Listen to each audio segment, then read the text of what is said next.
Maurice Decker, Le découragement, un chemin pour en sortir. Deuxième partie, du désespoir à l'espérance. 8e chapitre, l'itinéraire d'une vraie guérison. Et voici, une voix lui fit entendre ces paroles. « Que fais-tu ici, Élie ?» Il répondit « J'ai déployé mon zèle pour l'Éternel, le Dieu des armées. » 1 Roi 13 à 14.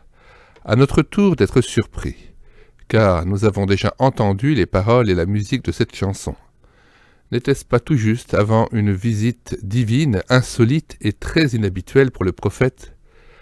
La troisième et dernière étape de la thérapie divine est-elle en train de prendre du retard ? Ce dernier échange verbal a l'art de ressembler comme deux gouttes d'eau au précédent. Pourtant, cette surprenante répétition n'est ni une vaine redite, ni une erreur de copiste distrait. L'interrogation renouvelée de Dieu et la rengaine du prophète qui chantait faux, sur laquelle nous nous sommes déjà longuement penchés, ont encore quelque chose d'important à nous dire. Le doux murmure d'une lente guérison. Nous sommes donc désarçonnés et déçus de devoir constater qu'apparemment rien n'a bougé dans l'esprit du prophète. Le son et lumière exceptionnels que Dieu vient de lui offrir semblent n'avoir eu aucun effet prolongé, ni sur ses pensées, ni sur son moral. Certes, il y a eu l'intense émotion provoquée par la présence de l'Éternel dans le murmure doux et léger. Le bouleversement évident d'Élie, s'enveloppant aussitôt le visage de son manteau, n'indiquait-il pas que l'homme était touché par la grâce, qu'il était donc enfin redevenu accessible, malléable, ouvert à l'espérance ? Convaincu de l'effet radical, de l'efficacité irrésistible et décisive d'une telle expérience pour sortir le prophète de sa profonde ornière de pensée, nous pensions que Dieu allait passer tout de suite à l'étape suivante. Or, il n'en est rien. L'envie nous démange donc de bousculer un bon coup et de tancer vertement ce dépressif entêté qui s'obstine à chanter sa ritournelle, malgré l'intervention si gracieuse de son Dieu. Mais comme le dit si bien un proverbe arabe, la force peut faire courber le dos, seul l'amour fait courber le cœur.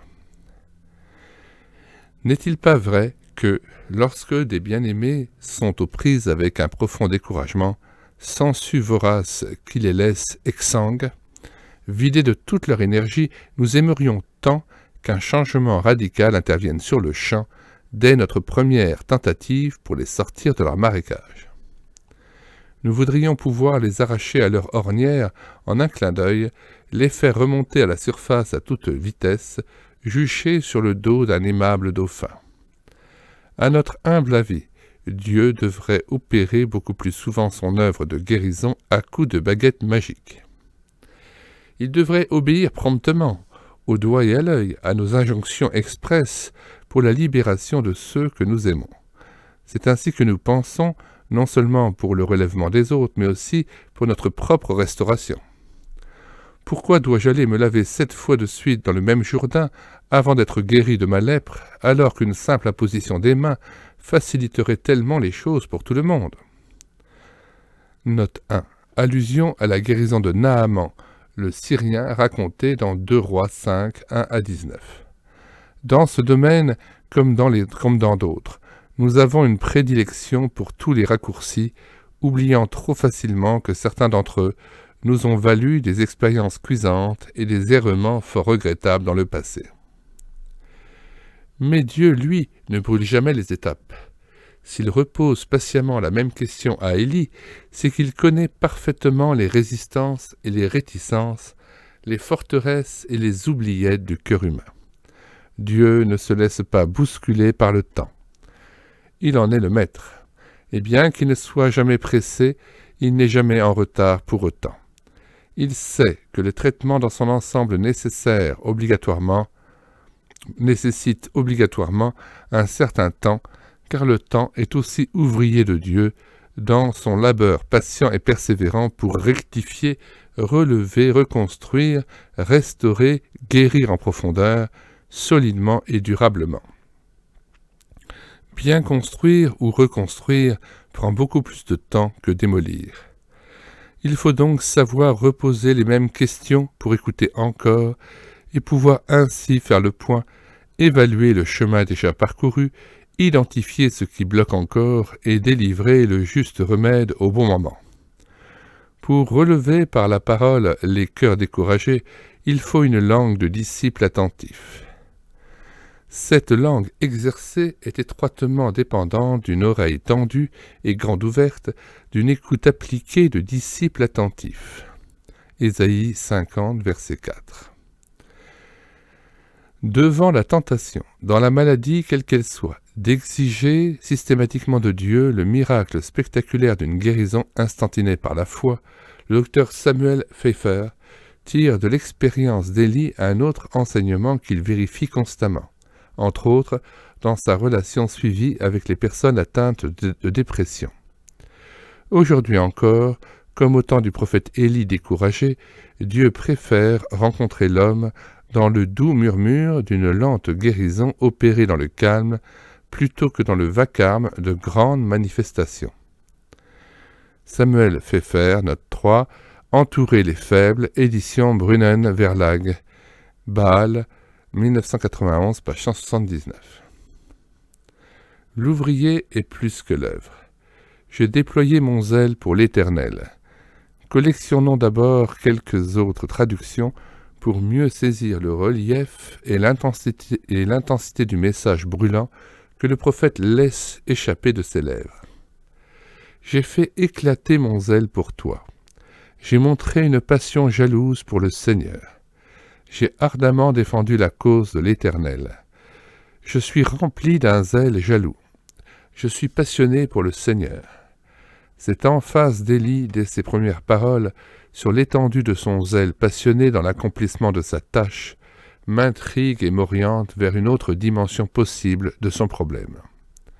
Cet aspect mérite toute notre attention, même si nous prenons la précaution de le considérer comme une hypothèse, toutefois parfaitement plausible. Il vaut donc la peine de lui consacrer un court moment de réflexion. Il se pourrait que cette surprenante répétition corresponde à une poche de résistance particulièrement tenace dans la mentalité d'Élie.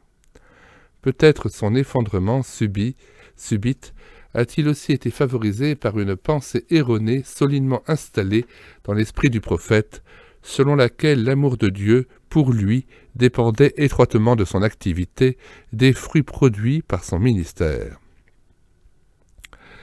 Bien que cette question ait déjà été abordée précédemment, il vaut la peine de s'y arrêter encore brièvement, maintenant qu'aux côtés d'Élie nous avons entendu le murmure doux et léger de Dieu.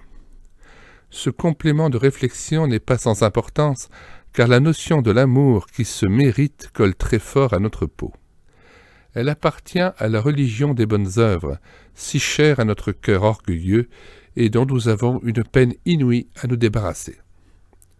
Étant beaucoup plus centré sur la loi que sur la grâce, Élie pouvait penser que l'amour de Dieu pour lui était proportionnel à l'intensité de son zèle, à la qualité de son service et à l'efficacité de son action.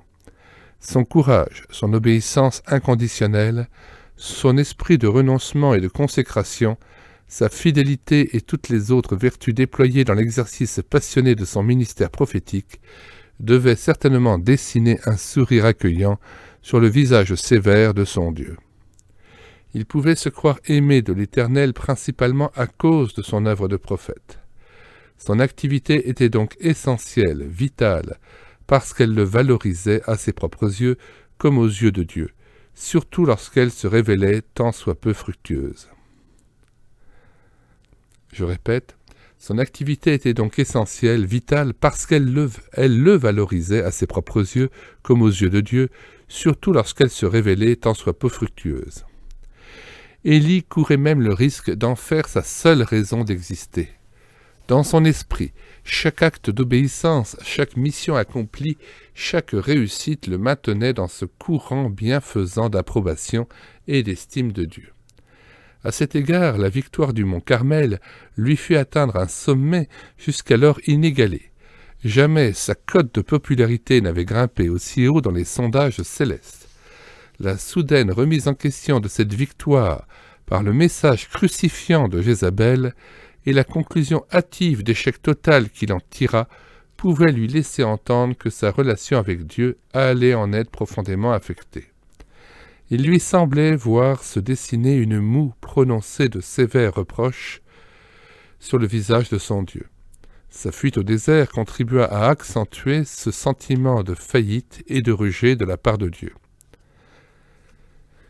L'effondrement était total et le tableau complètement noir.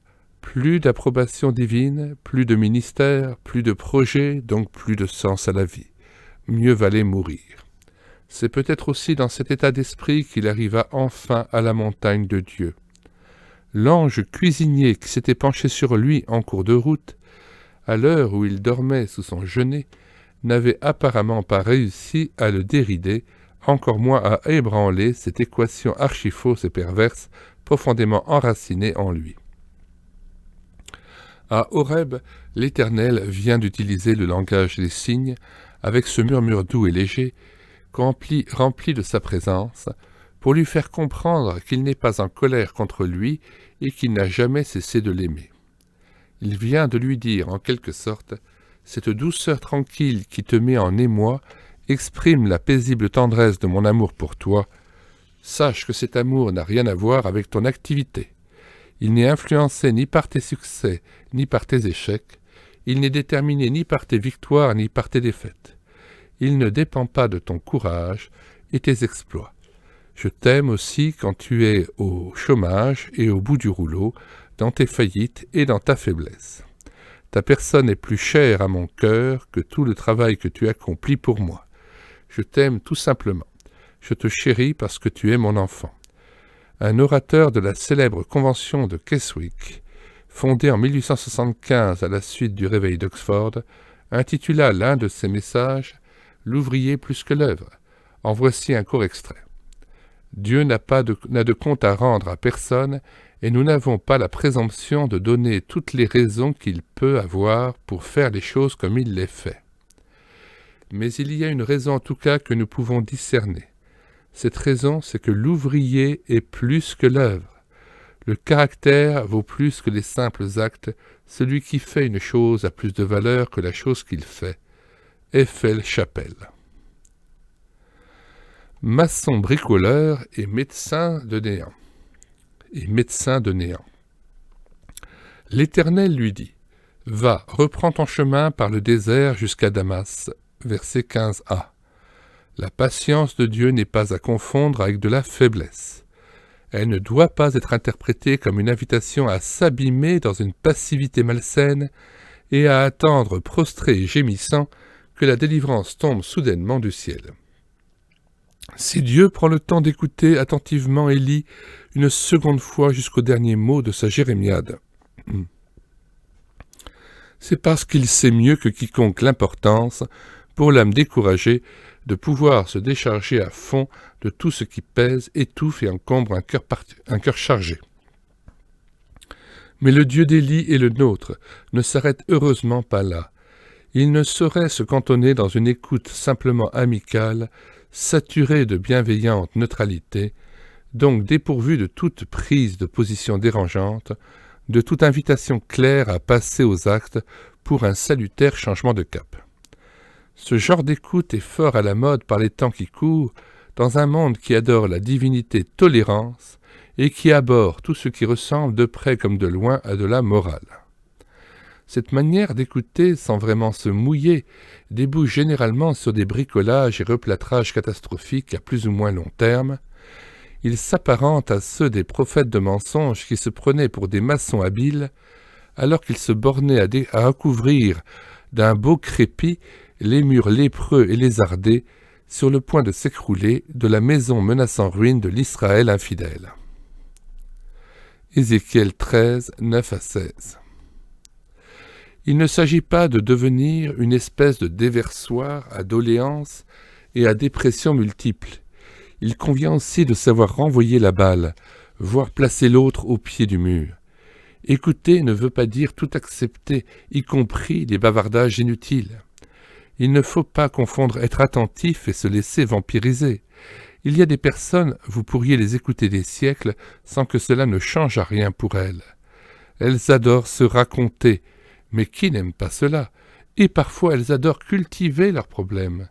Elles s'alimentent de leurs malheurs et ne pourront jamais rien aimer davantage que le noir qu'elles broient avec délectation. Il y a là une autre forme de chantage dont il faut savoir se débarrasser. Éric Denimal, Dire Dieu, édition Farel, 2001, page 113. Dieu n'est pas pour autant comme les tristement célèbres amis de Job qui, après avoir écouté les plaintes de leurs frères accablés par le malheur, se conduisirent à son égard en médecins de néant. Animés d'une odieuse fureur théologique, ils s'acharnèrent à n'imaginer et à ne débiter que des faussetés, à littéralement enduire de mensonges cet homme intègre et droit qui craignait Dieu et se détournait du mal. Job 13, 4-7. Pour ces fanatiques aux idées fausses et fixes, experts en électrochocs, en guillotine et en kalachnikov, leur malheureuse victime eut une parole pleine de bon sens. « Que n'avez-vous gardé le silence? Vous auriez passé pour avoir de la sagesse. » Job 13, verset 5. Nous serions bien inspirés de nous en souvenir lorsque l'envie de parler trop vite nous démange. En présence d'un douloureux accablement, mieux vaut humblement se taire, sans négliger pour autant le regard et le geste de sympathie, plutôt que vouloir à tout prix fabriquer une solution que l'on n'a pas, et se mettre à débiter des absurdités et autres faussetés qui peuvent faire terriblement mal. Je me précipite parmi mes cochons. Le réformateur Martin Luther réagissait avec un solide bon sens lorsqu'il devait faire face aux assauts du découragement et de la dépression. Lorsque je suis assailli par des tribulations, je me précipite parmi mes cochons au lieu de rester tout seul.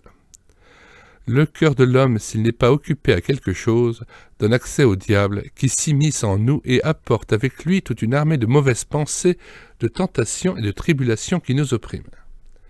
C'est pour cette raison, parmi d'autres, qu'après avoir dit à Élie dans un premier temps « Sors », l'Éternel lui dit maintenant « Va ». Sorti, non sans peine de l'obscurité de sa caverne, le prophète déprimé a reçu un magnifique cadeau surprise de son Dieu, une vision renouvelée, équilibrante et bienfaisante de sa personne. Que vouloir de plus et de meilleur pour oser reprendre la route? Le voici de nouveau bien équipé pour l'action, pour les combats à venir qui ne manqueront pas. Les yeux, les oreilles et le cœur remplis de cette surprenante et merveilleuse vision, il lui faut maintenant faire acte de volonté et de foi en tournant résolument le dos à son découragement. Ce « va » signifie en quelque sorte « Mon cher Élie, j'ai déjà entendu ce refrain. Les lamentations stériles, ça suffit. Cesse de te poser en victime et de te regarder le nombril. D'autre part, ta démission, je la refuse. L'heure de la retraite est loin d'avoir sonné pour toi. Cesse de te prendre pour un bon à rien, parce que tout ne s'est pas passé comme tu l'avais pensé. Debout et au boulot. Tu t'es assez reposé, j'ai du travail pour toi.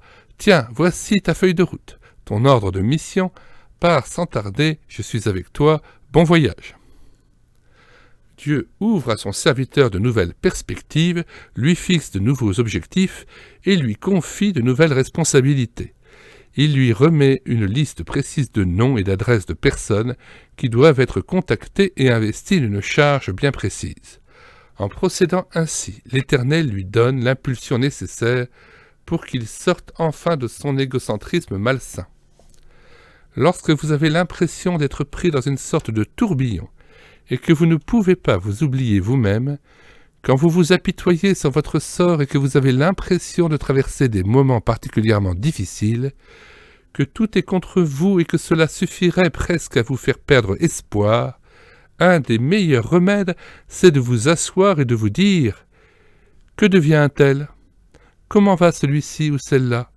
Comment vont les chrétiens dans les autres pays ? Agenouillez-vous et priez pour eux, et vous ne tarderez pas à vous relever en constatant que vous vous êtes oublié vous-même. Vous découvrirez qu'en priant pour eux, vous trouvez des solutions à vos propres problèmes et que vous en êtes délivré. M. Lloyd Jones. cité par John MacArthur dans Comment affronter l'ennemi, édition Impact 1998, page 181-182. Servir Dieu auprès des autres, leur téléphoner, leur écrire ou les visiter, intercéder pour eux, s'occuper avec amour de leurs besoins, est l'un des meilleurs remèdes contre cette maladie si courante de la préoccupation excessive de soi-même. Un casier judiciaire vierge. Va, reprends ton chemin par le désert. Il s'agit donc de la reprise d'une fonction interrompue pendant un certain temps. Il n'y a pas une sorte de divorce, de rupture, de cassure brutale avec le passé. Ce n'est pas exactement un retour à la case départ, comme dans le jeu de loi ou des petits chevaux. Élie n'est pas éjecté du parcours, ni considéré par Dieu comme un maillon faible, désormais inutilisable parce que trop fragile. Sa dépression spirituelle ne l'accompagnera pas durant toute la suite de sa vie comme une tare, une lèpre morale indélébile, une maladie honteuse. Son casier judiciaire restera vierge. Dieu ne voit donc pas en Élie un handicapé à vie, incapable de reprendre son chemin parce que courant le risque d'un nouvel effondrement catastrophique en cours de route. Cela se vérifie dans le contenu et l'envergure de la mission que Dieu lui confie. C'est une mission stratégique qui dépasse même les frontières d'Israël. En cela, elle correspond à la stature et à l'expérience du prophète. La défaillance d'Élie, qui n'a rien d'une faute morale grave faisant du prophète une pierre de scandale, n'est donc pas sévèrement sanctionnée. Elle ne le met pas dans la situation d'un officier rétrogradé, désormais chargé de basse besogne, sans aucun rapport avec ses capacités. Bien au contraire, le prophète se voit confirmé dans sa vocation, réhabilité et revêtu d'autorité en vue de remplir un mandat d'importance cruciale pour la réalisation du plan de Dieu. Une telle responsabilité ne peut qu'aiguillonner sa curiosité, stimuler sa réflexion, faire travailler sa matière grise, et par-dessus tout, l'obliger à dépendre entièrement de son Dieu et à regarder constamment à lui. C'est ainsi que la grâce de Dieu triomphe dans la vie du prophète du jugement. La prudence de l'homme à trois têtes. Va, reprends ton chemin par le désert. Ce que nous venons d'écrire ne signifie pas pour autant que Dieu tire un trait sur le passé sans en tenir compte dans le contenu de son ordre de mission. Il ne réagit pas non plus comme si rien n'était arrivé. À sa manière pleine de tact, son attaque frontale et sans avoir l'air de lui donner des leçons, à sa manière pleine de tact sans attaque frontale et sans avoir l'air de lui donner des leçons, l'Éternel répond avec précision aux vrais besoins d'Élie et rectifie ce qui est faux dans son évaluation de la situation. Le prophète qui chantait faux doit apprendre à chanter juste. Élie doit quand même revenir en arrière, retourner sur ses pas pour pouvoir ensuite aller plus loin. Il lui faut repasser par le désert. Dans le silence du désert, tout au long des centaines de kilomètres qui sont devant lui, Dieu veut encore parler à son cœur. Peut-être va-t-il croiser à plusieurs reprises les traces sinueuses de son lent cheminement vers Horeb. Peut-être va-t-il passer à proximité de son genêt, là où il avait fait la découverte incroyable de l'hôtel-restaurant chez l'ange Bocuse. Peut-être enfin, durant la traversée de Beer-Sheba, aura-t-il une pensée spéciale pour son ancien serviteur qu'il avait laissé à cet endroit pour mieux pouvoir s'enfoncer et se perdre dans son désert de solitude amère. En remontant ainsi peu à peu vers le nord, le prophète relevé et restauré se souviendra, réfléchira, pèsera, priera et continuera ainsi à apprendre, à tirer de précieux enseignements de son effondrement passé. Élie s'était retrouvé dans le désert comme sur une route barrée à l'espoir, car il s'était retrouvé face à lui-même, à sa finitude et à son échec. Mais Dieu trace un chemin dans le désert, il inaugure une route nouvelle pour faire guérir à son serviteur guéri. Il inaugure une route nouvelle pour faire vivre à son serviteur guéri une nouvelle histoire. Dieu guérit aussi sa mémoire en faisant ressurgir le message de l'amour et de la responsabilité.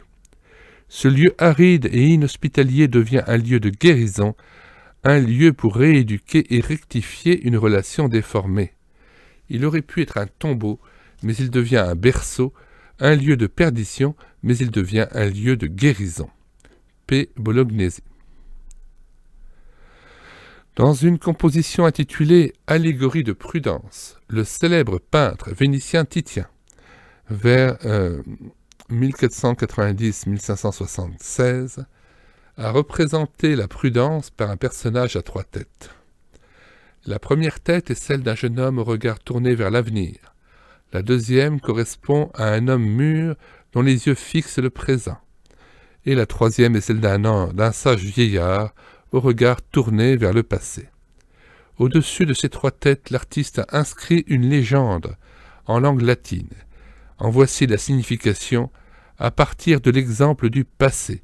L'homme du présent agit avec prudence afin de ne pas mettre l'avenir en péril. C'est pourquoi voici, je veux l'attirer et la conduire au désert, et je parlerai à son cœur.